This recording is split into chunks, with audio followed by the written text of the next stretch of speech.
Hi, it's Ray Edwards from rayedwards.com, and in this weekly video we're going to discuss the topic of the 3 villains that seek to stop you from accomplishing your purpose. Whatever that purpose is.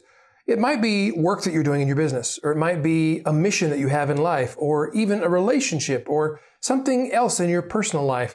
But there are, I believe, 3 villains that are constantly working against you, trying to stop you from doing the good things you were put here to do. Now, I'm not a negative thinking person. I am always looking for the best out of life. In fact, far from being paranoid, I'm pronoid. I believe that God is always out to do me good. He's always contriving to have things work out for my good. And I believe He's doing the same for you as well.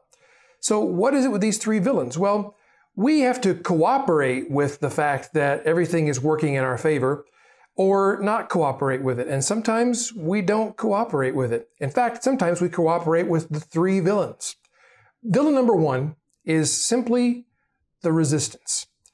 The great author Stephen Pressfield identified this resistance with a capital R. It's not a mere thought. It's an actual force. I believe it's an actual being in the universe that seeks to thwart every good thing you would try to do. So when you're trying to do something productive, like start a business or write a book or create a work of art or spend time on your relationship, the resistance shows up to try to stop you. The resistance will tell you, well, instead of writing your book, you need to go get your hair cut right now. Or instead of working on that project for your business, you should probably reorganize your desk drawers right now. It's that stray thought that ends up having you check Facebook instead of dealing with an emotional or relational issue that you know is front burner for you at this moment. The resistance resists your attempts to do the right things that you know you should be doing. So how do you overcome the resistance? You resist the resistance. This is one case in which resistance is not futile. Now, in the Bible, you may or may not believe in the Bible, but perhaps you can believe this principle from the Bible, and that is that if you resist the adversary, or in most translations it says the devil, which just means adversary, if you resist your adversary, he will flee from you. So if you resist the resistance, if you push back, if instead of going and checking your UPS store box, you sit down at the keyboard and start to write, or you don't get the haircut, but you actually start working on your book, or you don't clean out the desk drawers, you actually make that client call, you are resisting the resistance. And just the mere act of resisting it will cause it to flee from you. The second villain that we are all faced with from time to time is the villain of scarcity thinking. This is the idea that we get in our heads that there's not enough to go around. There's not enough success, there's not enough happiness, there's not enough love, there's not enough wealth. In other words, if I win, you have to lose. When the fact of the matter is there's enough for everyone. This is an abundant existence that we're living in. There's more than enough for everybody. The problems are not whether there's enough. The problem is how do we distribute it to where it needs to go?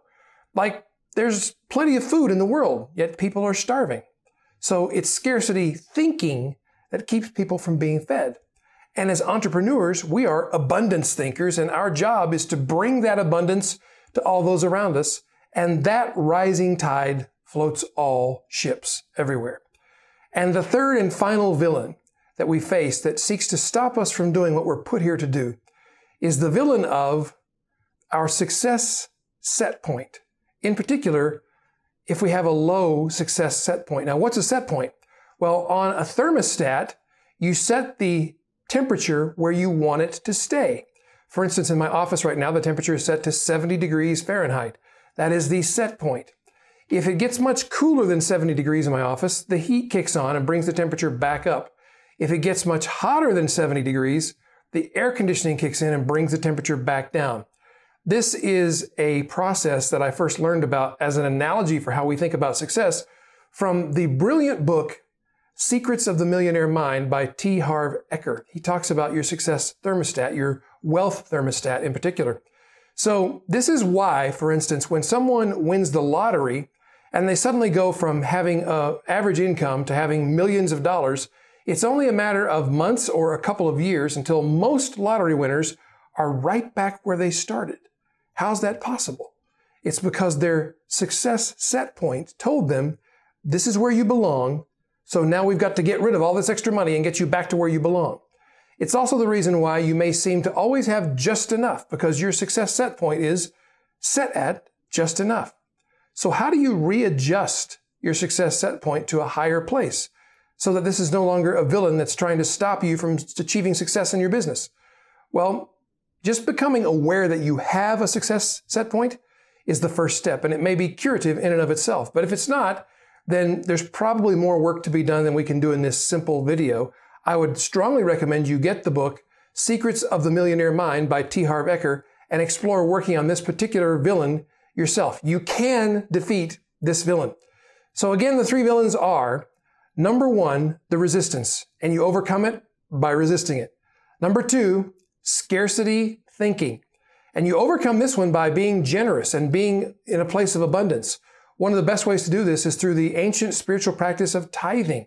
Now, tithing means giving 10% of your income or a portion of your income to charity or to the church, depending on your background. I am a Christian, and so I tithe to the church. I give 10% of my income to the church. And I do it not because God needs my money, but because I believe God instituted the idea of tithing so that we would learn to think abundantly. We turn loose of a little wealth in order to realize there's more where that came from. And we didn't create it to start with. It will come back to us if we put value out into the world. And the third villain, again, is your success set point. And becoming aware that you have one is the first way you overcome a limited success set point. Raising the level of that set point is the next way you overcome it. And you may need to do a little more work on that. You may need to get some coaching, or you may need to get a hold of T. Harv Eker's book, The Secrets of the Millionaire Mind. Those are the three villains. That's how you defeat them. And I can't wait to hear how you're putting these tips to work. And if you're watching this video anywhere except on my blog at rayedwards.com, then go there right now and leave a comment, join the discussion. And you can also click the like button, the thumbs up. You can share this with somebody you think it might be helpful for. I would appreciate any feedback at all. So thank you so much. I encourage you to go out and overcome those villains. And until the next time, may God continue to bless you, and may He do more for you than you can ask or even possibly imagine. We'll see you next week.